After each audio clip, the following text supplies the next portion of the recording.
Decisiones que marcan vidas.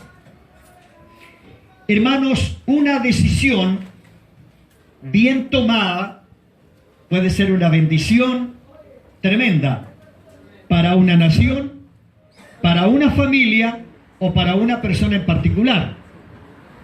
Pero una decisión mal tomada puede ser un desastre para una nación, para una familia y para una persona en particular. Y aquí es donde hay un tema que es importante y es bíblico, hermano. Dios le dio al ser humano libre albedrío. Amén. ¿Están aquí? Amén. Dios le dio al ser humano libre albedrío. ¿Qué significa esto del libre albedrío? O sea, Dios le dio al ser humano la posibilidad de decidir. Dios le dio al ser humano la posibilidad y la capacidad de tomar decisiones. Ahora el problema está cuando Dios dijo: he aquí el hombre es como uno de nosotros, sabe el bien y sabe el mal. O sea, el hombre no es un ignorante, el ser humano no es un ignorante de las decisiones que toma, porque Dios dijo que el hombre sabía el bien y sabía el mal. Pero dijo Dios también, lamentablemente, continuamente, los designios del corazón del hombre, o sea, las decisiones de la mente del hombre, van de continuo al mal, al mal, al mal. Y para peor, generalmente nosotros tomamos decisiones por lo que vemos, por lo que está delante, por las circunstancias que nos rodean. Y difícilmente en la toma de una decisión se le pide el parecer a Dios. Y fíjese que esto es terrible, esto es súper fuerte, porque muchas personas le han pedido una opinión a Dios, le han pedido una respuesta a Dios, le han pedido a Dios que le ayude a tomar una decisión. Y a veces, ¿sabe lo que ha dicho el ser humano? Dios no me responde, Dios no me ama, única y exclusivamente porque Dios no le respondió lo que la persona quería escuchar. No sé si me hice entender. A veces, hermano querido, Dios responde, pero no nos responde lo que yo quería que me dijera. Entonces, como no fue así, fácilmente digo, parece que Dios no me ama. Dios no me ama. Es verdad, hermano, que Dios nos concede las peticiones del corazón, pero eso es cuando están dentro del contexto del propósito de Dios para nosotros. Dios también tiene la capacidad de decir que no. Dios se reserva ese derecho a decir que no. Pero aquí está el problema. Cuando Dios ha dicho no y el hombre dice lo hago igual. Entonces ahí ya no es un problema de Dios, ahí es un problema de la decisión personal de cada uno. Repito, hermano, una buena decisión puede bendecir a una nación, a un pueblo, a una familia o a una persona en particular. Pero una mala decisión puede ser un fracaso para un pueblo, para una nación o para una persona en particular. Y todo esto lo quiero respaldar por la palabra. ¿Ya? Yo no quiero que después diga, el pastor dijo esto. No, está en la palabra, está en la palabra. Por eso, hermano, yo espero que de esta palabra, que el resultado de esta palabra sea una reflexión en su corazón y en mi corazón. Ustedes conocen un poco la historia del pueblo de Israel. Pueblo, nación, amado por Dios. Amado por Dios. Hermano, cuando Dios se propuso formar este pueblo, sembró en este pueblo promesas tremendas, hermano. Lo sembró en Abraham. Si de ahí viene, de ahí nace. Y Abraham le dice, haré de ti una nación grande y te bendeciré por sobre todas las naciones de la tierra. Aleluya. Qué tremenda promesa, hermano. Te bendeciré por sobre todas las naciones de la tierra. Él le dice a Abraham que si anduviera en sus caminos, que si obedeciera sus palabras, dice que bendeciría a los que a él lo bendijeran, pero a la vez maldeciría a los que lo maldijeran. Hermano, habrá respaldo más grande, habrá cláusula de garantía más grande que esta. No hay, hermano. ¿Se imagina usted tremenda garantía voy a bendecir a los que te bendigan, pero también voy a maldecir a los que te maldigan. O sea, no tenía por dónde el pueblo de Israel caer en fracaso. No tenía por dónde con estas tremendas promesas. Y son promesas que se las sembró a Abraham, se las traspasó a Isaac como hijo de Abraham, y se las traspasó también a Jacob, que es donde forma al pueblo, donde lo forma. Pero ¿sabe qué? Aquí hay un problema serio. Y aquí hay un problema en donde nosotros también, las cabezas de las iglesias, los pastores, tenemos que tomar conciencia de esto. Hay una historia triste aquí, muy triste del pueblo de Israel. Y en la historia cuando el rey de Israel es Acab. Terrible, hermano. Terrible el reinado de Acab. Terrible el gobierno de Acab. Paupérrimo el gobierno de Acab. Porque Acab, teniendo a un profeta como era Elías, Acab hizo y deshizo. Él tomó más el parecer a su mujer, que en el fondo, hermano, era una sacerdotisa fenicia. Ella era sacerdotisa fenicia. ¿Cómo se llamaba la mujer de Acab? Jezabel. Jezabel era una sacerdotisa fenicia. Se casó con el rey Acab. O sea, el rey Acab la tomó como mujer. Hermano, siendo el líder del pueblo en lo político, como gobernador del pueblo de Israel, del pueblo de Dios. Y esta mujer traía consigo toda la esencia de los dioses paganos, de la idolatría fenicia. La traía en las venas esta mujer. Y como se casó con Acab, Acab comenzó a tomarle el parecer a ella en qué hacer, cómo gobernar, a pedirle opinión sobre el gobierno. ¿Y qué es lo que hizo ella, hermano? Cada consejo de esta mujer era un consejo macabro. Los consejos de esta mujer al marido eran macabros, porque tenía una mente macabra, tenía un espíritu macabro.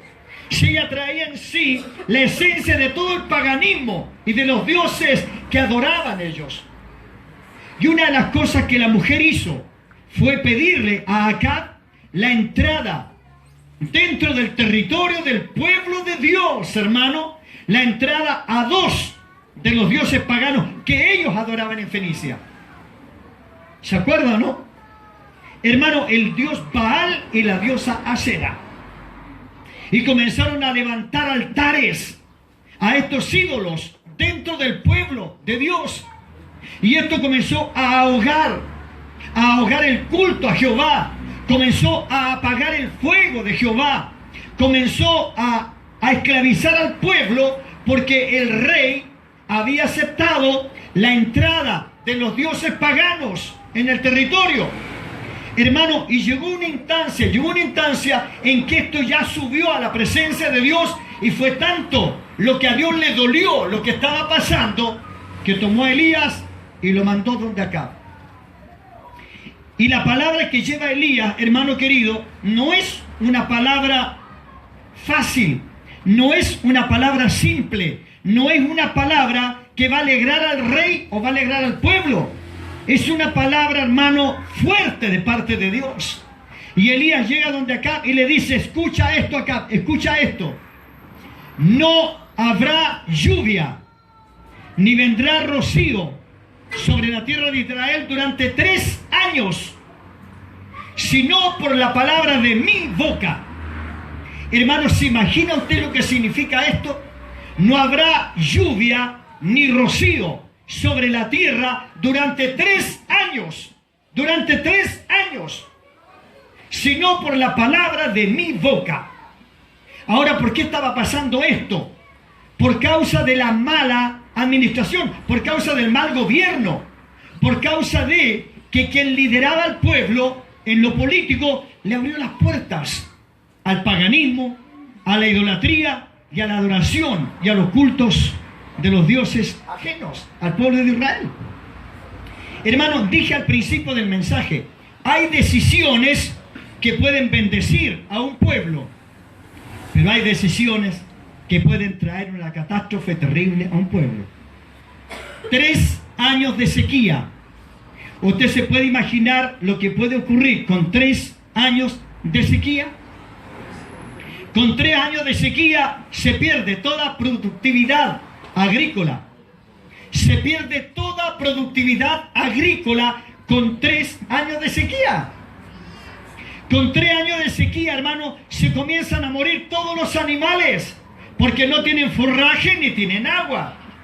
Y con 3 años de sequía se comienza a producir no solo una hambruna, sino que además se comienza a producir una escasez de alimentos que va a traer consigo la muerte de mucha gente porque no hay alimentos. Esto no lo midió el rey Acab, no lo dimensionó, pero Dios tuvo que hacer eso. ¿Sabe por qué? Porque era la única manera de parar lo que ahí estaba ocurriendo. Entonces, la decisión del rey Acab hizo que el pueblo sufriera, la gente sufriera, los animales sufrieran, y hubo mortandad terrible. ¿Por causa de qué? Por causa de una mala decisión. Hermano, hay decisiones que pueden cortar por completo, una bendición. Hay decisiones que toma la gente que pueden cortar, pero de raíz, el fluir de la bendición de Dios. Una vez un pastor me lo dijo así: Lucho, lo único que puede frenar una bendición de Dios es el pecado.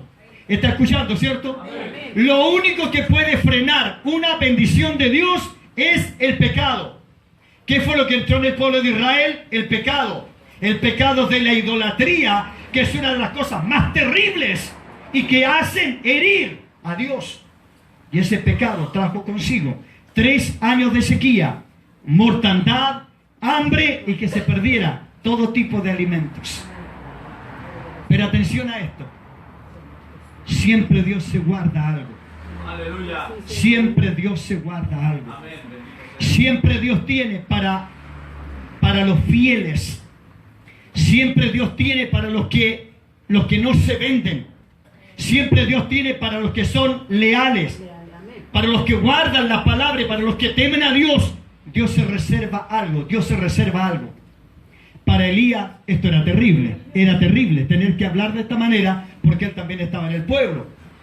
Pero hermano, cuando hay alguien que levante la voz en nombre de Dios, cuando hay alguien que le cree a Dios, cuando hay alguien comprometido con Dios, cuando hay alguien que le muestra fidelidad a Dios, cuando hay alguien que no se vende, ni hipoteca su fe, ni hipoteca lo que Dios le ha dado, Dios a ese lo respalda, a ese Dios lo guarda.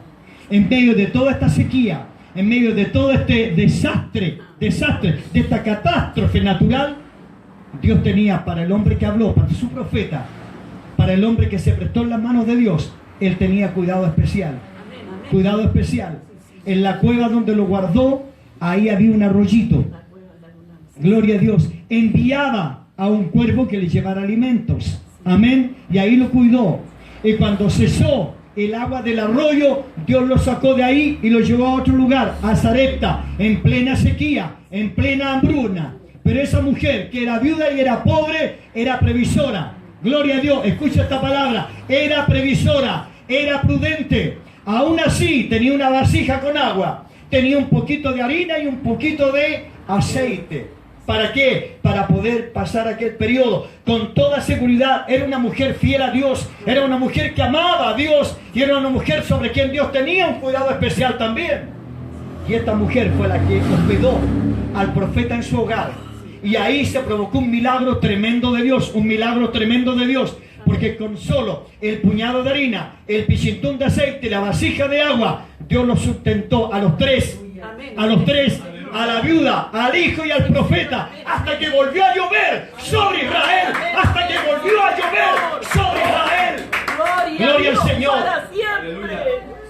¿Sabe lo que pasa? Es que a veces, hermanos, andamos más preocupados de lo que pasa con otros que lo que pasa conmigo. A veces tenemos más facilidad para mirar lo que hacen los demás y no para mirar lo que hago yo. ¿Y sabe lo que pasa con eso? Cuando yo desvío mi atención a las cosas que no me bendicen, saco la mirada del que me bendice. Saco la mirada del objetivo que a mí me bendice. Gloria al Señor. Recuerdo en una oportunidad, una hermana de acá de la iglesia me abordó a la salida y me dijo: pastor, quiero contarle algo. Es que dígame, ¿sabe que hay una hermana de la iglesia que no me saluda? Le dije, ¿quién es? La hermana tanto. Como a mí no me gusta guardar las cosas debajo de la alfombra, ni ando contándoselas a nadie, hablé con la hermana. Le dije, hermana, me dijeron esto de usted. Sí, pastor, me dijo, es verdad. El que sabe quién me dijo, yo vengo a la iglesia a lo que vengo. Vengo a lo que vengo. Vengo a adorar a Dios. Vengo a encontrarme con Dios. Y vengo a alabarle a Él. No vengo a preocuparme de lo que hace el resto de la gente, cómo caminan, cómo se mueven, cómo visten, no me importa eso. A mí me importa que el tiempo que estoy aquí en la iglesia, yo lo pueda aprovechar. Gloria al Señor. ¿Cuántos en esta hora vinieron a aprovechar el tiempo que pueden estar aquí en la casa del Señor? Gloria a Dios. Hermano, ahí tiene usted una decisión. La decisión del rey Acab. Metió a los ídolos dentro del pueblo y la catástrofe la sufrió el pueblo. Hermano, sabe, nosotros hoy día estamos viviendo tiempos difíciles como nación. Difíciles como nación. Alguien escribió en el Facebook lo siguiente: México, arrepiéntete a Cristo. Yo le escribí a la misma persona y le escribí, hermano, con el respeto que usted se merece. No creo que México sea peor que otros países. Porque si fuera por eso, que la mano de Dios cayó ahí, en Chile la hemos sacado barata. En Chile la hemos sacado barata. Porque aquí en Chile se le ha desordenado el orden a Dios. Se le ha desordenado el orden a Dios. Se están firmando leyes y se están estudiando leyes que atentan, pero con todo, al orden establecido por Dios. Y sabe usted, eso sí que le duele a Dios. Eso sí que le duele a Dios. Cuando alguien mete la mano en lo que Él ordenó y lo saca de ahí y lo hace a su manera. Por eso como nación debiéramos darle gracias a Dios por la misericordia que Él ha tenido con nosotros. Por la misericordia que Él ha tenido con nosotros. Gloria a Dios. Pero ahora voy a pasar a otra decisión. Decisiones que pueden marcar a familias. A una familia. Qué triste, hermano querido, cuando el jefe de hogar, el sacerdote de la casa, toma malas decisiones. Qué terrible es cuando el sacerdote de la casa toma malas decisiones. Porque no solo le perjudicarán a él, sino perjudicarán a toda su familia. Y quiero llevarlo al capítulo 1 del libro de Ruth. Al capítulo 1 del libro de Ruth. Y aquí usted se va a asombrar con los nombres de los actores. Se va a asombrar con el nombre de los actores. Fíjese que el jefe de hogar ahí se llamaba Elimelech. Elimelech. ¿Quiere saber qué significa el nombre Elimelech? Mi Dios es rey. Aleluya. Eso significa el nombre de ese jefe de hogar. Mi Dios es rey. Gloria a Dios. La esposa de este hombre se llama Noemí. ¿Qué significa su nombre? Dulzura. Gloria a Dios. Significa dulzura el nombre de esta mujer. Tiene dos hijos. Tienen dos hijos. El mayor se llama Malón. Malón, así se llama el mayor. Su nombre significa débil o enfermizo. Eso significa. El segundo de los hijos se llama Kelión. Y Kelión significa raquítico. Eso significa. Hermanos, ¿dónde viven ellos? En Belén. Viven en Belén. ¿Y qué significa el nombre Belén? Casa del pan. Gloria a Dios. Viven en Belén. Viven en la casa del pan. Pero resulta que en Belén se produjo falta de pan. Comenzó a haber hambruna. Y se produjo una falta de pan. Entonces el jefe de hogar, el sacerdote de la casa, en vez de aferrarse en el nombre que él tiene, mi Dios es rey, olvidó las promesas de Dios. En vez de aprender a esperar, en vez de tener paciencia, tomar a su familia, ser precavido, ser previsor, pero no moverse de ahí, ¿Sabe lo que hizo? Salió de la casa del pan y se fue a Moab. ¿Qué significa Moab? Pueblo sin Dios. Allá fue a dar a Moab, fue a dar a un pueblo donde no había dioses, un pueblo politeísta, un pueblo pagano, pero con todo, hermano, con todo. Allá fue a dar. ¿Por qué? Porque allá en Moab había alimento. En Moab había alimento. Hermano, esto es lo mismo, hermano. Es lo mismo que cuando en las iglesias comienza a escasear la palabra. Comienza a escasear la palabra. La palabra de Dios es pan. ¿Sabe lo que tiene que hacer el pueblo? El pueblo tiene que comenzar a orar, a orar, a orar, a orar. Para que Dios supla la necesidad del pueblo con pan. Y haya pan fresco. Y la iglesia no tenga que comenzar a comer pan añejo o comida envasada. Porque en este libro que es la Biblia hay comida fresca para todos los días. Para todos los días. Y es terrible cuando en la casa del pan falta el pan. Es terrible, hermano, es terrible. ¿Cómo se siente usted cuando necesita pan y va a comprarlo a la panadería y le dicen, no sabe, se acabó? Se acabó. Y usted se vuelve con su bolsa vacía porque no había pan. Y pareciera, hermano querido, aunque usted tenga papas, tenga todo lo que tenga, si no hay pan, parece que no hay nada. ¿Sí es verdad? Aunque tenga de todo lo demás, usted dice, bueno, me hago una olla con tallarines, me hago una cazuela, pero si no hay pan, es como si no hubiera nada. Eso mismo pasa en las iglesias. Puede tener una tremenda banda, una tremenda orquesta, los mejores instrumentos, la mejor amplificación, pero si no hay pan, si no hay palabra, el pueblo se comienza a morir de hambre, se comienza a morir de hambre. Y muchos han tomado la decisión de ir a lugares donde hay harta rimbombancia, donde hay harta sonajera, donde hay hartas cosas, pero no hay pan. No hay pan. ¿Sabe lo que ocurrió con ellos? Llegaron a Moab. Allá en Moab murió Elimelech. Murió Elimelech. Allá en las tierras de Moab murió el jefe de hogar. Mire lo que trajo consigo la decisión. Lo que trajo consigo la decisión. Muerte. Murió el jefe de hogar. Los hijos se casaron. Uno se casó con Ruth y el otro se casó con Orfa. Murió el raquítico y murió el enfermizo. Murieron los dos. Murieron los dos. Es que salieron del lugar de cobertura. Salieron del lugar donde Dios estaba y los guardaba. Murieron los dos en esa tierra. Y la pobre mujer, Noemí, queda viuda. Y las dos nueras quedan viudas. Y aquí se provoca una situación caótica, catastrófica.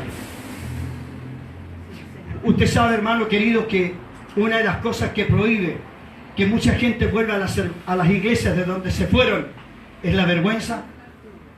Y no vuelven por vergüenza, porque es que ¿qué van a decir? Es que me van a decir, bueno, el que se va a hacer echarlo vuelve sin llamarlo. Claro, o no va a faltar el que va a decir, sí, tiene cara de volver. Entonces, todo esto hace que la gente no vuelva. Claro, imagínese el drama de Noemí. Imagínese el drama de Noemí. Perdió a su marido, perdió a sus dos hijos por la decisión del jefe de hogar de irse a Moab. Pero ella siente que tiene que volver a su tierra. Ella siente que tiene que volver a su tierra. A pesar de la vergüenza que eso le cause. A pesar del dolor que ella le cause. A pesar de que sabe que vuelve con sus manos totalmente vacías, totalmente vacías. Se fue con su familia y no le queda más que las dos nueras. Y no todas las nueras son buenas. No lo digo por una opinión personal, no. Felizmente las dos que me tocaron valen la pena. Pero en otros casos no es igual. Y aquí usted tiene los dos extremos. Aquí tiene los dos extremos usted. Orfa y Ruth. Están las que hablan harto y hacen hartos gestos, pero en el momento los que hubo no están. Pero están aquellas que son abnegadas y que se la van a jugar con todo. Noemí decide volver a Belén porque escuchó que había de nuevo pan en su casa y decidió volver. ¿Sabe? Yo me alegro cuando hay hermanos que se han ido de acá y vuelven. Me alegro. Y nunca le he dicho a nadie, hermano, ¿qué le pasó? No porque soy pastor. Porque cuando yo volví, mi padre no me dijo, ¿volviste? No, me abrió los brazos y me acogió. Entonces creo que tenemos que actuar de la misma manera. Noemí vuelve a Belén.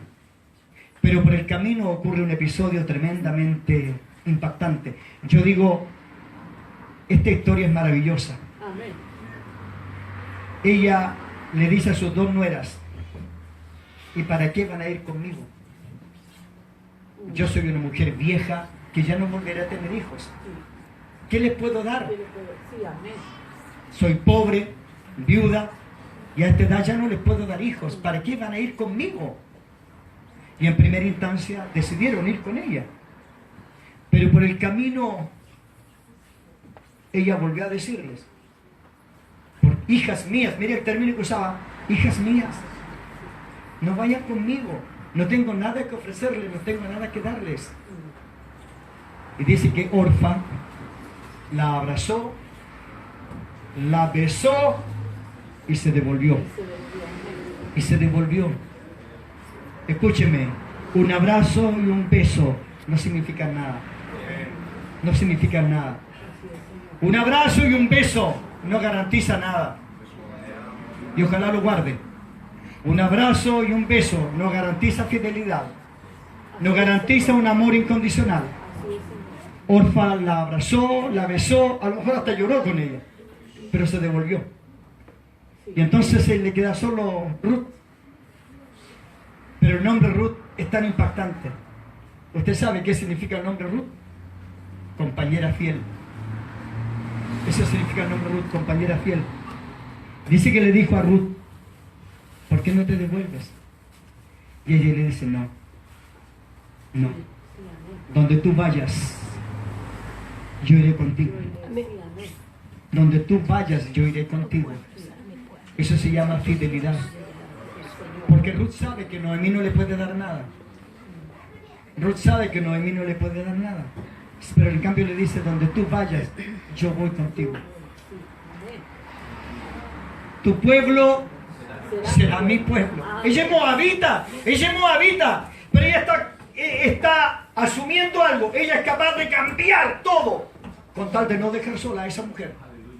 Ella olfateó que esa mujer es de bendición. Ella olfateó que es de bendición y no la dejará sola. Ojalá ya no eras así. Ojalá ya no eras así. Y le dice, tu pueblo será mi pueblo y tu Dios será mi Dios. Está cambiando todo. Está cambiando todo. A ella no le importa dejar sus costumbres. No le importa dejar lo que allá había. No le importa. Ella lo deja todo. El tema religioso para ella no es un problema. El tema de idiosincrasia no es un problema. Ella va a seguir a Noemí. Se va a ir con ella. Y le garantiza, tu pueblo será mi pueblo y tu Dios será mi Dios. Y donde tú mueras, yo moriré contigo. Aleluya. Gloria a Dios. Donde tú mueras, yo moriré contigo. Esas palabras las escuchó Noemí. Pero ¿sabe quién más las escuchó? Dios. Las escuchó Dios. Aleluya. Las escuchó Dios. Amén. También las escuchó Dios. Y cuando llegaron a Belén, la gente vio llegar a Noemí y lejos de criticarla, se alegraron. Se alegraron de verla. A pesar de que viene demacrada, viene más vieja, viene pobre, viene avergonzada, porque lo perdió todo, Pero aún así el pueblo la reconoce. El pueblo la reconoce, dice, Noemí, Noemí. Y ella dice, no me llamen Noemí, llámenme Mara. La palabra Mara significa amargura. Porque en hiel de amargura me ha puesto Jehová. ¿Por culpa de quién? Por culpa de la decisión del jefe de hogar. Por culpa de la decisión de un hombre que creyó que en un pueblo pagano, que en un pueblo donde no se adoraba al Dios verdadero, le iba a ir mejor. Hermano querido, téngalo claro. Donde no esté el Dios verdadero, donde no se adore y se alabe a Cristo en espíritu y en verdad, no hay bendición, no hay bendición, no hay bendición. ¿Y cuánta gente hoy día anda así? Anda de pueblo en pueblo, de pueblo en pueblo, de pueblo en pueblo, perdiendo el tiempo, muriéndose y perdiendo, incluso hasta puede perder su salvación por andar como árbol plantándose en todas partes. Esa es la decisión de una familia. Qué triste relato, qué triste relato. Pero ¿sabe cuál es el final? Dios tiene preparado en su tierra, a la persona que redimiría a Noemí y bendeciría la decisión de Ruth. Ahí estaba vos. Ahí estaba vos. Una especie de Cristo, por decirlo de alguna forma. Y está ahí para reivindicar la vida de Noemí. Hermano, y qué tremendo es esto, porque de ahí de vos, ¿sabe usted lo que viene? El linaje de David. Y del linaje de David, ¿qué es lo que viene? Viene Cristo, la salvación de nuestra alma. ¡Qué tremendo, hermano! ¡Qué tremendo! Esa bendición no fue solo para Noemí, sino para Ruth, que fue la que dijo: donde tú vayas, yo voy contigo. Tu pueblo será mi pueblo y tu Dios será mi Dios. Y donde tú mueras, yo moriré contigo. Gloria al Señor. Y para ir cerrando la palabra, la tercera decisión que quiero tomar es la de un joven que usted la habrá leído 1000 veces. El hijo pródigo. El hijo pródigo. Pero antes de ir a la decisión del hijo pródigo, quiero decirle lo siguiente.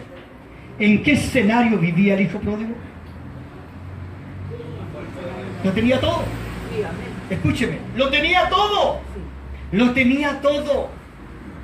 Tenía casa, tenía padres, criados que lo atendían, mesa a todo dar.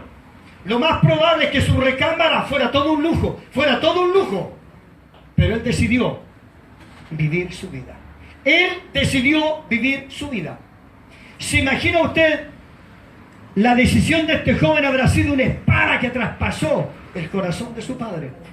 Traspasó el corazón de su padre. Ahora yo entiendo, en toda familia hay problemas. En toda familia hay problemas. No todos los hijos se llevan bien. De repente pelean uno con el otro y uno encuentra que tiene menos garantías, que al otro lo cuidan más, que le dan más, que a mí me dan menos. En toda familia ocurre lo mismo. Si en todas las familias pasa lo mismo. Pero el escenario de la casa de este muchacho no podía ser mejor. No podía ser mejor. Lo tenía todo. Pero absolutamente todo. No tenía necesidad de nada. De nada. Pero él decidió irse. Decidió aventurar. Decidió lo que muchos jóvenes dicen: ah, papá, mamá, déjame vivir mi vida. ¿Ha escuchado eso alguna vez o no? Déjame vivir mi vida. Tú eres una señora anticuada, por decirlo respetuosamente. Y usted, papá, usted es anticuado también, usted no conoce estos tiempos, la vida es moderna, la vida ha cambiado, papá. Pero la familia sigue siendo lo mismo. Amén. Porque la familia está instituida por Dios. Amén, amén. Y cambiarán los sistemas, las modas, todo lo que usted quiera. Pero la familia sigue siendo familia. Amén. Y mientras el hijo esté sujeto a un padre, con obediencia, con respeto, Dios lo bendecirá. Amén. Pero el día en que quiera tomar sus propias decisiones, ¿sabe lo que está haciendo? Está colocando una horca donde a colocar su propio cuello. El hijo pródigo dijo: no, yo me quiero ir. ¿Y sabe qué, papá? No me quiero ir con las manos vacías. Más encima, no me quiero ir con las manos vacías. Entrégueme lo que me corresponde. Oiga, y si uno le dijera a los hijos: para un poquito, saquemos cuenta. 28 años te estoy alimentando. 28 años, o puede ser 30, 25, los que sean. O 18 también. O 19 también. Te he dado todo. Te he dado educación. Te he dado techo, te he dado comida, te he dado la ropa de ir a la mamá, te he dado todo. Y me vienes más encima a pedir que te dé lo que te corresponde. Si el Señor sacara cuenta, tú me debes a mí. Tú me debes a mí. Te cobro arriendo, te cobro el lavado de ropa, te cobro la cocinería, te cobro todo. Tú me debes a mí. Pero el papá le dijo: pero hijo, no lo hagas. Yo me imagino cuántas veces habrá hablado el papá con el hijo. Sí, yo creo que no fue una sola vez. Hijo, por favor, recapacita. Hijo, por favor, toma conciencia. No te conviene lo que vas a hacer. No lo hagas. Papá, terminemos el cuento. Yo decido. Ya cumplí mi mayoría de edad y voy. Como dice una publicidad, si esto pudiera trastocar alguna susceptibilidad, solo es consecuencia de la palabra. Hermano querido, y se fue. El papá le entregó y se fue. ¿A dónde se fue? Este es el gran problema. ¿A dónde se fue? La Biblia es clara. Dice que vivió su vida perdidamente. Perdidamente. Perdidamente. Salir de un escenario donde lo tiene todo. Todo. Dice que malgastó el dinero con chiquillas de la vida. Se dio la vida del oso. Como son los amigos. Oye, tengo unas lucas. Tengo unas monedas. Págame una chela. Y llegan los amigos. Llegan los amigos. Pero cuando ya no le queda nada, se perdieron los amigos. Se perdieron los amigos. Cuando cae en desgracia, se perdieron los amigos. Si cae al hospital, se perdieron los amigos. Si cae a la cárcel, peor todavía. Allá no van los amigos que les da vergüenza. Pero cuando usted tenía para invitar, ahí estaban los amigos. Los llevaban a la casa. Te presento a mi señora, te presento a mis hijas. Mira qué hijas más lindas tengo. Y los amigos con los colmillos de este porte. Mirando a las hijas del que lo invitó. Hermano, porque así es la vida. Si no estoy hablando de mentira, estoy hablando de realidades. Realidades. Y el muchacho se fue. ¿Cuándo despertó? Cuando está peleando con un cerdo, una algarroba. Tuya, mía, para ti, para mí, para ti, para mí. ¿Qué es lo que son las algarrobas, hermano? Las algarrobas son un fruto que da un árbol que no pueden ser más amargas. No pueden ser más amargas. ¿Y sabe por qué son amargas? Porque no son hechas para el ser humano, son hechas para los cerdos. Y ahí estaba, como tenía que apacentar cerdo, vivía, yo creo ahí mismo, al lado del chiquero, por lo menos donde yo me crié se le llamaba chiquero, donde estaban los chanchos. A lo mejor tenía su payasa de trigo donde dormía al lado, para poder cuidar los chanchos. Pasado a cerdo. Y ahora, tratando de comer de la comida que comen los cerdos, porque no tiene nada, porque lo perdió todo. En su aventura, en su querer vivir la vida, en pasarlo bien, en pasarlo chancho, ahora está cuidando chancho. Ese es el resultado, ahora está cuidando chancho. Cuidando puercos, como dicen otros. Ahí está cuidándolos. Hermano querido, en algún momento de la vida este muchacho tiene que haber vuelto atrás la película. Haberse acordado cuando lo atendían en la casa. Cuando le servían en la casa, cuando le hacían la cama, porque hay jóvenes que no saben hacer la cama, entonces se la hacían la cama, le lavaban la ropa, le daban todo. A lo mejor se acordó de eso, y cuando se acordó de eso, ¿sabe lo que le pasó? Vino una nostalgia terrible a su vida, vino una nostalgia terrible a su corazón. Tiene que haberle venido una amargura tan grande, le vino un bajón, pero con todo, a extremo. Y dijo esta palabra: en casa de mi padre hay abundancia de pan, y yo aquí perezco de hambre. Aunque parezca majadero y repetitivo, ¿cuándo se valoran las cosas? Cuando ya no las tenemos. Ahí se valoran las cosas. Cuando murió la mamá, ahí la hija dice: mamá, te quiero decir que te amo. Pues ya no está. Papá, no sabes la falta que me haces. Pero cuando estaba no le hacía caso, no le obedecía, no lo respetaba. Cuando las cosas se pierden, ahí se comienzan a valorar. Y ahora no tiene nada. Y está en la desesperación y en la desgracia más grande. Y mire, aquí hay dos decisiones. La primera, cuando él se fue de la casa.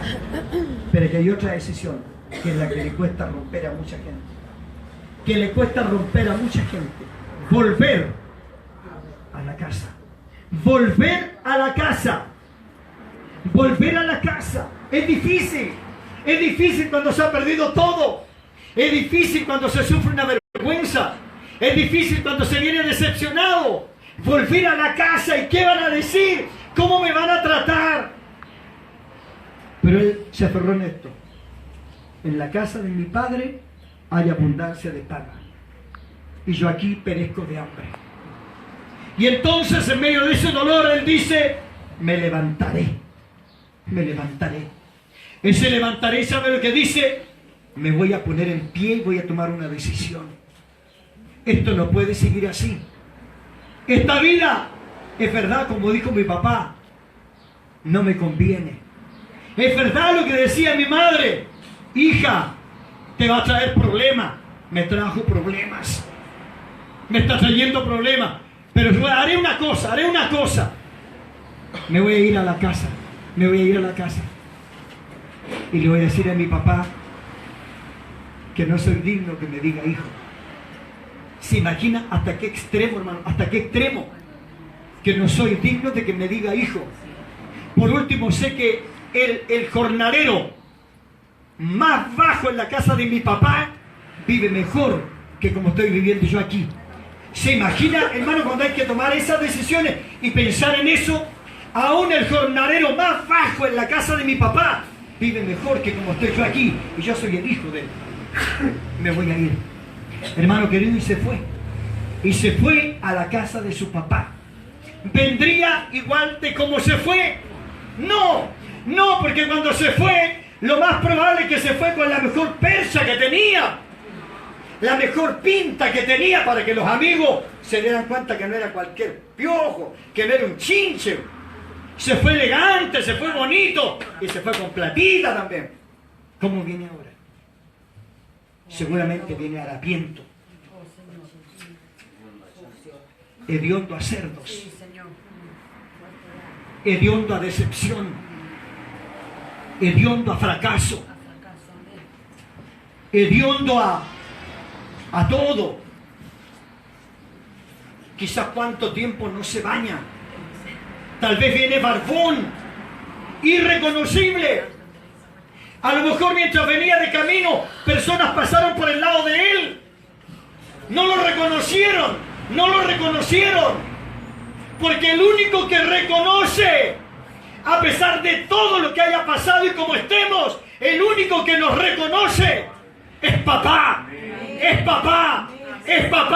Aunque vengamos heridos, aunque vengamos todos desastrados y destrozados, el único que nos conoce, apenas nos ve, es papá. Es papá. Gloria a Dios, es papá. ¿Cuántos lo creen? Es papá.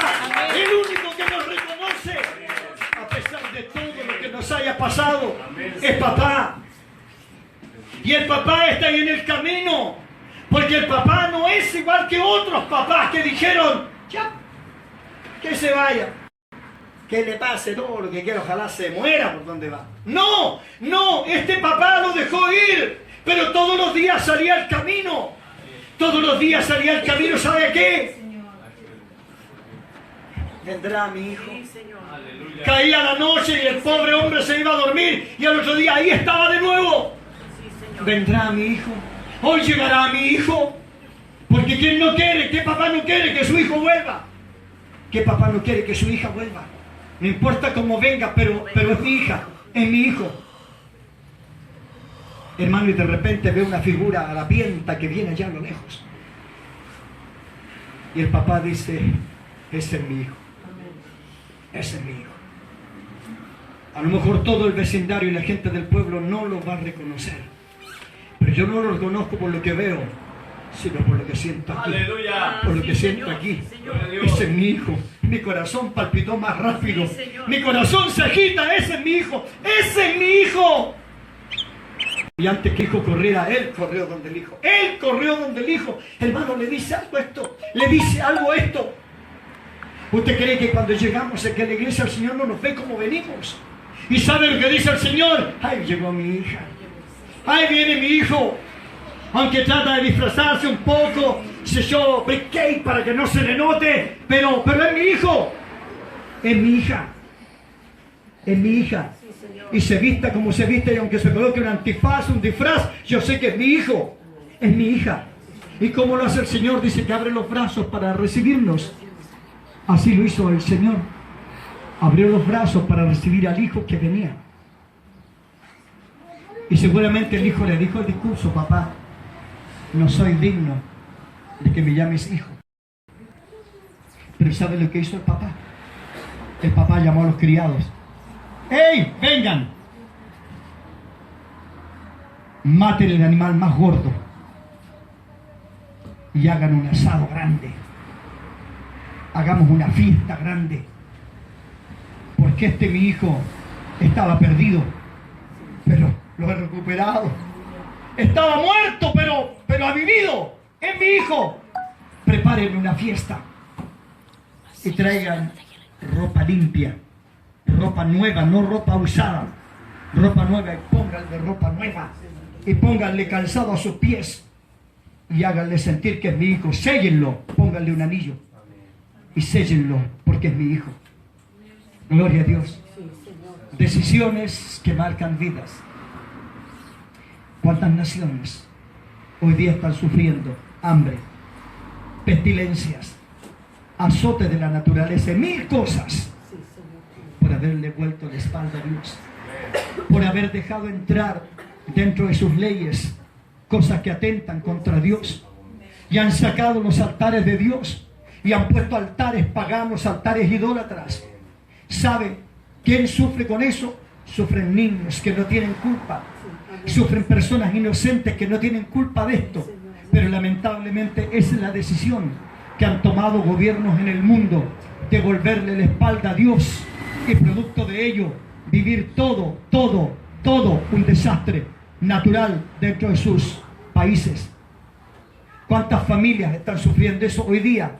Hijos que añoran a sus padres, hijos que añoran a esas personas que los vieron crecer, pero lamentablemente por esas decisiones egoístas, por esas decisiones que yo creía que era lo mejor, ¿quién sufre? Los hijos. Sufren los hijos.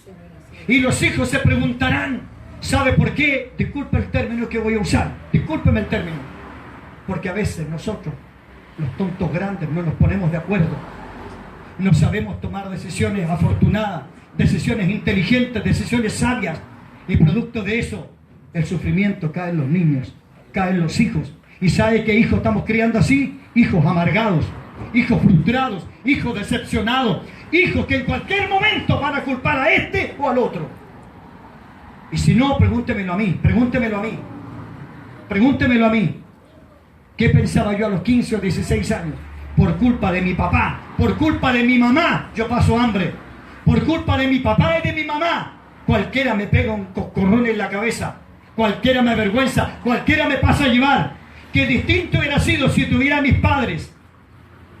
Estas tres historias, hermano, la del pueblo de Israel, la de la familia de Noemí y la del hijo pródigo, solamente tuvieron un final feliz gracias a la intervención de Dios. Gracias a la intervención de Dios, porque al no haber sido por Dios, el desastre sería terrible en cada uno. La intervención de Dios hizo que el pueblo de Israel volviera a recibir lluvia sobre su tierra. La intervención de Dios hizo que Noemí volviera a ser una mujer alegre. Y la decisión del Señor, la intervención del Señor hizo que ese hijo que volvió avergonzado, frustrado y hecho pedazos, volviera a estar en su casa. Gloria al Señor. ¿Cuántos estamos pasando por esto? ¿Cuántos hoy están sufriendo esas consecuencias? ¿O cuántos están a punto de tomar una decisión?